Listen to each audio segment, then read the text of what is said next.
Steve Jones here with the Hardscape channel. I've got with me a new guest, Theresa Grimes from Town & Country Pavingstone in Tacoma, Washington. Hi, Theresa. Hi, Steve. Nice to meet you. Boy, it's so great. You didn't know we were going to do this, and you still came over and did it. I'm still not sure what I'm doing. Well, Theresa, you're in kind of a unique market area in our industry, in the hardscape paving industry, and that's in Washington, that upper northwest part of the country. Beautiful. It is beautiful. It's wet, dampish. I always got fungal foot infections every time I came up there. I remember doing training seminars out on the West Coast, up in the Northwest, and I remember water runoff running over my boots as we're trying to teach people how to lay pavers. And we haven't been back since, by the way. But oh, that's too bad. I'll get you up there. Permeable pavers is the way to go up there. That's right. Then the water goes down and out over my boots, and we like that part. Absolutely. So tell me a little bit about your, we were talking about your background coming into this industry. Why don't we give us a little bit of background about who you are, what brought you to this point in hardscapes, and where you and Town & Country are going?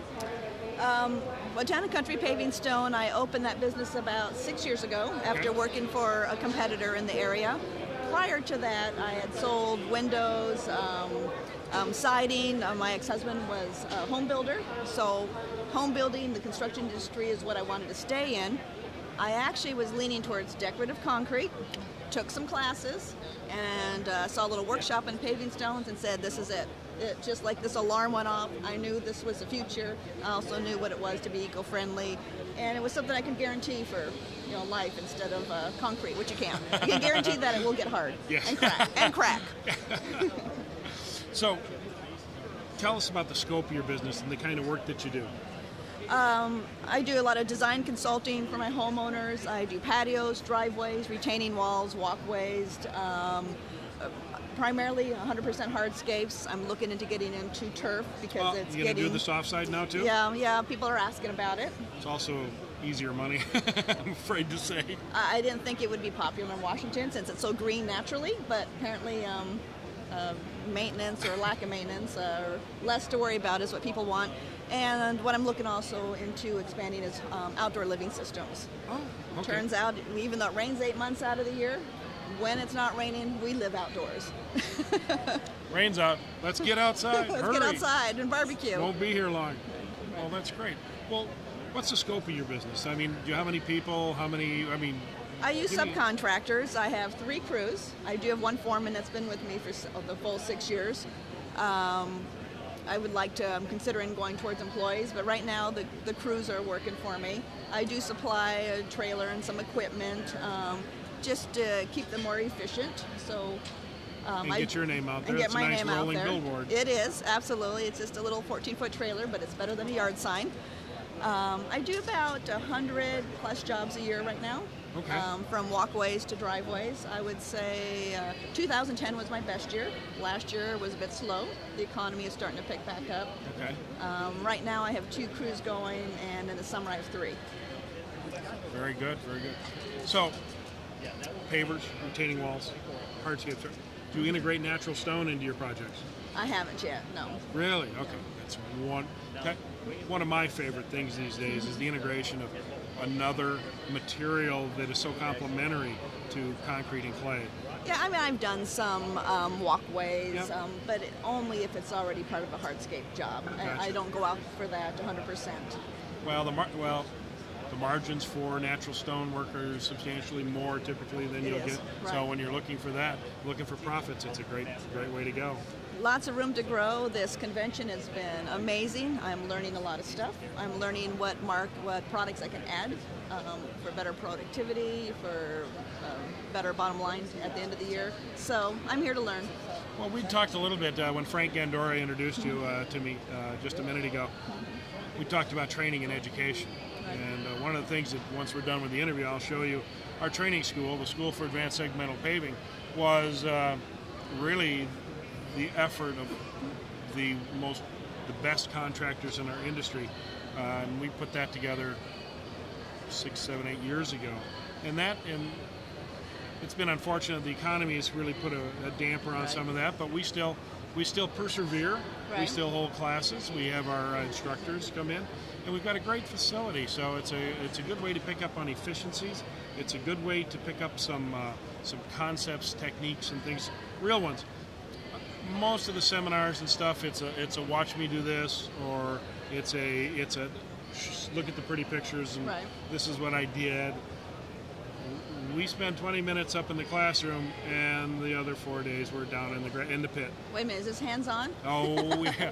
Well, some people don't believe us when we say it's hands-on. We say bring boots. Bring boots and gloves? Well, it depends how soft your hands are. I mean, mine are getting soft these days. But yeah, we actually will supply the gloves, but bring your boots because you know what? It's hands-on. Mm-hmm. We're gonna show you. We're gonna let you do it, and we're gonna critique you until you do it right.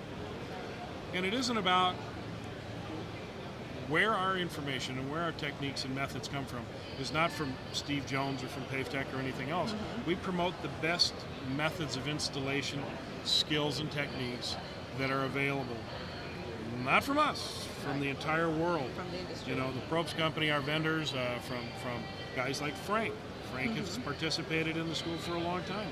And this is a great opportunity for you to pick up that efficiencies and pass them on to the people that work for you. So let me ask you a question, Steve. Is this something for myself as a homeowner, I mean as the owner of the business and the salesperson to attend, or should I send my foreman?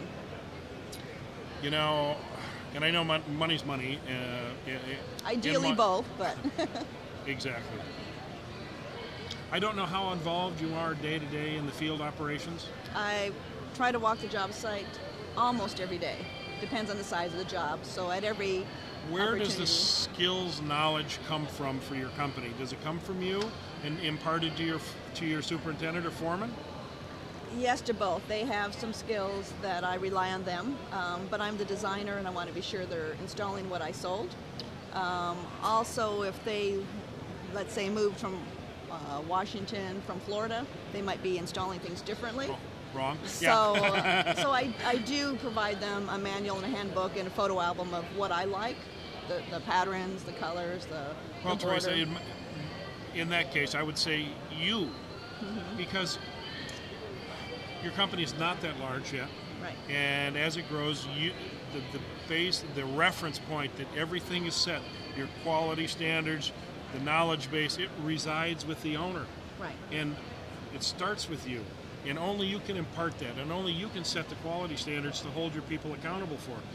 I've seen companies fail or limp along mm-hmm. when the owners are not engaged right. in the knowledge and the skills. And let's face it, we're in a skills business. Absolutely. Skills is the paw. It's got to work. If you don't know how to do it, I don't care how good a teacher you are, you got to physically understand the skill set, the physical skills necessary to do the job correctly. No, you're absolutely right. And if I want respect from my crew, I need to know how it's installed. That's right. And also, this is how you gain respect from, mm-hmm. you know, I run into the attitudes for most male contractors. I understand. You know? Men do manly things, you know, and I mean, oh, God. But really, and there's a lot of women in our industry, and I always find this tremendous because usually it's women that have strength. You know, and they have a conviction, and some of them are scary. But when you give them the knowledge and you give them that skill set, mm-hmm. they make sure it goes downhill. Mm-hmm. It gets imparted to everybody in the company. Right. And we see some failings in the communication chain with men. Mm-hmm. Why? Because we don't communicate well. We don't talk to our wives. You can ask Pam. You can talk to, they don't talk and they don't teach. And one of the things that we teach in our classes is that not only are we giving you knowledge and showing you things, we want you to be comfortable in imparting that to the people that work with you and for you. Right. So, you know, we haven't had this class in a few years, but it's our team teaching, and it's our foreman team teaching. And we actually, the entire class, is a duplicate of our regular foundation skills class, and what it is it's only for foremen, mm-hmm. and we bring the foremen in and then we make them teach the class. Ah, interesting. And I really thought that when we first held that class is that we were going to have fights and wrestling and all this mm-hmm. sort of, and you know what, it was rather interesting. I was shocked. is that they were with their contemporaries, Right. and they were very open. Well, it took about 2 hours before they started to chat. And then they got really open. They actually wanted to prove to the other guys that they knew Right. really neat stuff. So it was truly one of those most interesting classes we've ever held. Just don't have enough foremen or owners willing to send foremen to that Right. class. But each of them get to teach a chapter out of the book. And we basically say, well, I says, you guys can rip him up if you want. I says, but you'll be up here in another chapter, so be kind. Yeah, be kind is right. Well, thank you. No, sounds like something I'm going to have to look into. Well, fabulous. Well, thank you so much for stopping by here. Thanks, Steve. Wonderful. This is Steve Jones with Theresa, signing out, Hardscape Check.